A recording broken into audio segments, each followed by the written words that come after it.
மாண்புமிகு பேரவைத் தலைவர் அவர்களே, புதுசா அமைஞ்சிருக்கக்கூடிய இந்த ஆட்சி மீது இன்னைக்கு நம்பிக்கை வாக்கெடுப்பு நடக்க போகுது. அதற்கு முன்பு வாக்கு எண்ணிக்கை தொடங்கி கடந்த 10 நாட்களாக இன்னைக்கு வரைக்கும் இந்த ஆட்சியில ஒவ்வொரு நாளும் என்னென்ன நடந்திருக்குங்கிறத எதிர்கட்சியாக சில விமர்சனங்களோடு இங்க வைக்க நான் விரும்புகிறேன். முதல்ல தமிழக வெற்றி கழகம் ஆட்சி அமைக்கணும்னு பெரும்பான்மையான மக்கள் உங்களுக்கு வாக்களிக்கவில்லை.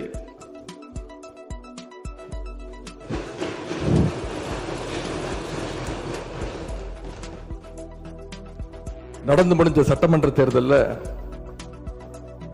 பதிவான வாக்குகள் சுமார் 4,93,25,000 வாக்காளர்கள் வாக்களிச்சிருக்கிறாங்க. தற்போதைய ஆளுங்கட்சிக்கு வாக்களிச்சவங்களுடைய எண்ணிக்கை எவ்வளவு தெரியுமா? 1,72,26,000 தான். மீதம் இருக்கக்கூடிய சுமார் 3,21,00,000 பேரும் நம்பிக்கை கோருகின்ற இந்த கட்சிக்கு, உங்க கட்சிக்கு எதிராக வாக்களிச்சிருக்கிறாங்க என்பதை நீங்க புரிஞ்சுக்கணும்.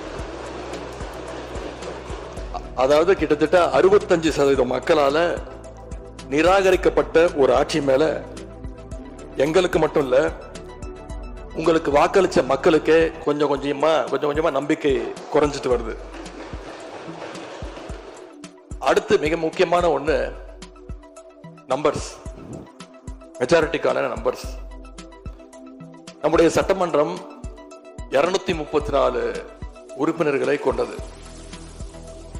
மேஜிக்கல் நம்பர் சொல்லுவாங்க. 118 உறுப்பினர்களை கொண்ட ஒரு கட்சியோ ஒரு கூட்டணியோ தான் ஆட்சிக்கு வர முடியும். இப்ப நம்பிக்கை கோருகின்ற இந்த கட்சிக்கு, உங்க கட்சிக்கு அந்த நம்பர்ஸ் இருக்கான்னு கேட்டா இல்ல. 108 இடங்கள் தான் இருக்கு. அதுவும் அந்த கட்சியினுடைய தலைவர் மாண்புமிகு முதலமைச்சர் அவர்கள் தன்னுடைய வெற்றி குறித்த நம்பிக்கை இல்லாத காரணத்தினால 2 இடங்கள்ல போட்டி போட்டு அதுல ஒரு இடத்தை இன்னைக்கு ராஜினாமாவும் செஞ்சிருக்கிறார். இன்னும் அந்த தொகுதி மக்களை சந்திச்சு, நேரில் சந்திச்சோ இல்ல ஒரு அறிக்கை மூலமாகவோ ஒரு நன்றியை கூட இன்னும் தெரிவிக்கல. அது மட்டும் இல்ல, நேத்து உயர்நீதிமன்றம் அளிச்ச தீர்ப்புல ஆளுங்கட்சியை சேர்ந்த திருப்பத்தூர் சட்டமன்ற தொகுதியினுடைய மாண்புமிகு உறுப்பினர் வாக்கெடுப்புல கலந்து கொள்ள கூடாதுன்னு நீதிமன்றத்தில் சொல்லியிருக்கிறாங்க. அதனால இப்ப ஆளுங்கட்சிக்கு வெறும் 106 இடங்கள் தான் இருக்கு. ஆனாலும் தேர்தல்ல தனக்கு எதிராக எங்க தலைவர் அமைச்ச கூட்டணியில போட்டியிட்ட கட்சிகளை எல்லாம் இன்னைக்கு சேர்த்துக்கிட்டு பெரும்பான்மைக்கான கடிதத்தை ஆளுநருக்கு கொடுத்து இன்னைக்கு இந்த ஆட்சி அமைக்கப்பட்டிருக்கு. இந்த ஆட்சிக்கு இன்னைக்கு ஆதரவு தெரிவிச்சிருக்கக்கூடிய இந்திய கம்யூனிஸ்ட் கட்சி, மார்க்சிஸ்ட் கம்யூனிஸ்ட் கட்சி, இந்திய யூனியன் முஸ்லீம் லீக், விடுதலை சிறுத்தைகள் கட்சிகளை சேர்ந்த மதிப்பிற்குரிய தலைவர்கள் எல்லாம் சொன்ன காரணம், இந்த ஆட்சியை நாங்க சப்போர்ட் பண்றோம் அப்படின்னு அவங்க சொன்ன காரணம், குடியரசுத் தலைவர் ஆட்சி அமைஞ்சிடக்கூடாது என்ற எண்ணத்துல உங்களுக்கு வெளியில இருந்து ஆதரவு தரோம் அப்படின்னு தெளிவா சொல்லியிருக்கிறாங்க. அதே நேரத்தில் இன்னொன்னு சொன்னாங்க, இப்பவும் அவங்க எங்க தலைவர் தலைமையிலான திராவிட முன்னேற்ற கழக கூட்டணியில தான் தொடருவோம்னு சொல்லியிருக்கிறாங்க. உங்களுக்கு ஆதரவு கொடுக்கும் போது அவங்க சொன்ன இன்னொரு காரணமும் இருக்கு, அதையும் நம்ம ஞாபகம் வச்சுக்கணும். மதச்சார்பற்ற ஆட்சி அமையணும்னு சொன்னாங்க. ஆனா இப்ப இங்க என்ன நடந்திருக்கு? உங்க கொள்கை எதிரின்னு சொன்ன பாஜக தலைமையிலான என்டிஏ கூட்டணியில போட்டியிட்ட ஒரு சட்டமன்ற உறுப்பினரை அந்த கட்சி தலைவருக்கே தெரியாம, அந்த கட்சி தலைவருக்கு தெரியாம திருட்டுத்தனமாக இந்த ஆட்சிக்கு ஆதரவு தர வச்சிருந்தீங்க. இப்ப நான் சொல்றது ரொம்ப டீசென்டான வெர்ஷன். அந்த திருட்டுத்தனமான வார்த்தையை மட்டும் நிக்கிறேன். அந்த கட்சி தலைவருக்கே தெரியாம இந்த ஆட்சிக்கு ஆதரவு தர வச்சீங்க. இப்ப நான் சொல்றதுலாம் ரொம்ப டீசென்டான வெர்ஷன். அந்த கட்சி தலைவர் உட்காருங்க. உங்களை சொல்ல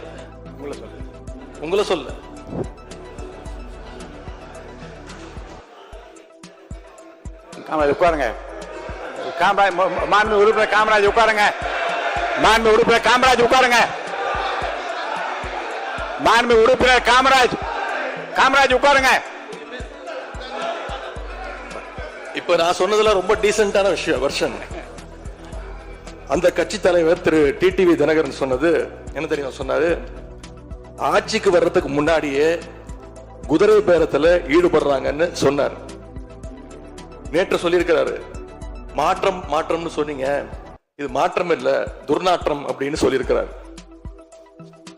அடுத்து அதே பாஜக தலைமையிலான என்டிஏ கூட்டணியில் இருக்கக்கூடிய பெரிய கட்சியான அதிமுக இன்னைக்கு கிட்டத்தட்ட 2 பிளவுபட்டிருக்கு. பிளவுபட்ட ஒரு குரூப் உங்களுக்கு ஆதரவு தெரிவிச்சிருக்கிறாங்க. அடுத்து நடந்த இன்சிடென்ட் தான் மிகப்பெரிய ஒரு ட்விஸ்ட். பிளவுபட்ட குரூப்ல இருக்கக்கூடிய ஒரு தலைவரோட வீட்டுக்கு ஒரு புது சோஃபா போகுது. சோஃபா பின்னாடியே புது முதலமைச்சரும் அந்த தேர்தல் நேரத்தில் ஊழல் சக்தின்னு சொன்னீங்க. ஆனா இன்னைக்கு சோசியல் மீடியால மக்கள் உங்களை பார்த்து கேள்வி கேட்க ஆரம்பிச்சிட்டாங்க. என்ன கேட்கிறாங்க தெரியுமா?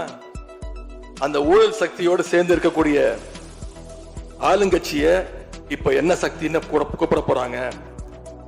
கிளீன் கவர்மெண்ட் சொன்னாங்க. இதுதான் உங்க கிளீன் கவர்மெண்ட் லட்சணமானு மக்கள் கேட்க ஆரம்பிச்சிட்டாங்க. இப்படி நீங்க கூவத்தூரையும் மிஞ்சிற அளவுக்கு அடிக்கிற கூத்த பார்க்கும் போது இந்த அரசு எத்தனை நாளைக்கு நீடிக்க போகுதுன்னு மக்களுக்கு அந்த சந்தேகம் வர ஆரம்பிச்சிருச்சு. முதல் கோணலே முற்றிலும் கோணல்ன்ற மாதிரி உங்க நடவடிக்கை எல்லாமே இன்னைக்கு நடந்துகிட்டு இருக்கு.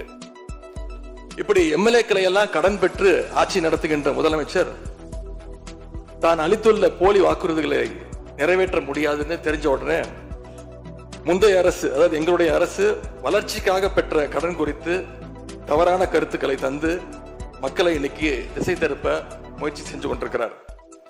பெரும்பான்மையும் இல்லாத, அரசியல்ல அடிப்படை நேர்மையும் அல்லாத இந்த அரசு நல்லாட்சி தரும், தமிழ்நாட்டு மக்களுடைய உரிமைகளுக்காக போராடும்னு மக்களுக்கு துளியும் நம்பிக்கை இல்லை. முக்கியமான ஒரு விஷயத்தை இங்க நான் பதிய வைக்க விரும்புகிறேன். உங்களுக்கு ஓட்டு போட்ட மக்களே நடக்கிறதெல்லாம் பார்த்துட்டு ஒரு பெரிய தப்ப பண்ணிட்டோமோன்னு இன்னைக்கு வருத்தப்பட ஆரம்பிச்சிட்டாங்க. மக்களுடைய அந்த உணர்வை வெளிப்படுத்தும் விதமா இந்த ஓட்டெடுப்புல கலந்துக்காம திராவிட முன்னேற்ற கழக உடன்பிறப்புகள் உறுப்பினர்கள் நாங்க வெளிநடப்பு செய்ய போறோம். நாங்க வெளிநடப்பு செஞ்சாலும் அதனால பேரவையுடைய எண்ணிக்கை அளவு குறைஞ்சு நீங்க நிச்சயம் இந்த வாக்கெடுப்புல வெற்றி பெறதான் போறீங்க. அப்படி வெற்றி பெற்ற பிறகாவது மக்களுடைய நம்பிக்கையை காப்பாற்றுற மாதிரி உங்களுடைய பணிகள் இருக்கணும். உழைங்க. எங்க தலைவர் திரு முத்துவேல் கருணாநிதி ஸ்டாலின் அவர்கள் கடந்த 5 வருஷமா ஒவ்வொரு குடும்பத்துக்கும் பார்த்து திட்டங்களை நிறைவேற்றி கொடுத்தார். அந்த திட்டங்களை எல்லாம் நீங்க தொடரணும். தயவு செஞ்சு அதில் அரசியல் செய்ய வேணாம். ஏன்னா இந்த மாசம் 15ஆம் தேதி கலைஞர் மகளிர் உரிமை தொகை 1,31,00,000 தாய்மார்கள் காத்துக்கிட்டு இருக்கிறாங்க. அந்த 1000 ரூபாய் வருமா அப்படின்னு காத்துக்கிட்டு இருக்கிறாங்க. அதே மாதிரி புதுமை பெண் திட்டம், தமிழ் புதுவன் திட்டங்கள்ல காலேஜ் போற ஸ்டூடெண்ட்ஸ் அவங்களுக்கு வர மாசம் வர கல்வி ஊக்கத்தொகை 7ஆம் தேதி கொடுத்துருக்கணும். இது வரைக்கும் வரல. அவங்களும் காத்துக்கிட்டு இருக்கிறாங்க. இப்ப ஸ்கூல் இல்லைனாலும் ஜூன் 2ஆம் தேதி ஸ்கூல்ல ரீஓபன் பண்ண போறாங்க. அப்ப காலை உணவு திட்டத்துக்காக பள்ளி மாணவர்கள்லாம் காத்துக்கிட்டு இருக்கிறாங்க. இப்படி பல்வேறு திட்டங்கள் இருக்கு. நான் முதல்வன் திட்டம், தாய் மாணவர், அன்பு கரங்கள்னு பல்வேறு திட்டங்களுடைய பயனாளிகள்லாம் ஆவலோடு காத்துக்கிட்டு இருக்காங்க. இந்த அரசு என்ன செய்ய போகுதுன்னு காத்துக்கிட்டு இருக்காங்க. அதனால நான் உங்ககிட்ட கேட்டுக்கொள்றது, மாண்புமிகு முதலமைச்சர் அவர்கள் பதவியேற்றதும் தன்னுடைய முதல் உரையில அவகாசம் வேணும்னு கேட்டீங்க. நிச்சயம் அவகாசம் எடுத்துக்கோங்க. ஆனா காத்துக்கிட்டு இருக்க அத்தனை பேரையும் ரொம்ப காலம் காக்க வச்சிடாதீங்க. அது மட்டும் இல்ல, தேர்தலுக்கு முன்னாடி பல கவர்ச்சியான வாக்குறுதிகளையும் நீங்க கொடுத்திருக்கிறீங்க. மக்கள் அதுவும் ஞாபகம் வச்சிருக்கிறாங்க. மகளிருக்கு மாசம் 2,500 ரூபாய், ஆண்டுக்கு 6 சிலிண்டர், தங்க செயின், மோதிரம், பட்டுப்புடவை, வேலையில்லா இளைஞர்களுக்கு உதவித்தொகைன்னு அந்த லிஸ்டும் நீண்டுட்டே இருக்கு. பெரிய லிஸ்ட் தான். அதுல ஒரு சில வாக்குறுதிகளாவது முதல் கையெழுத்துல நீங்க நிறைவேற்றுவீங்கன்னு மக்கள் எதிர்பார்த்தாங்க. நீங்க வாக்குறுதிகளை சொல்லும் போது நடைமுறைக்கு சாத்தியமானதை மட்டும்தான் சொல்றேன்னு எல்லா கூட்டத்திலையும் திரும்ப திரும்ப சொல்லியிருக்கிறீங்க.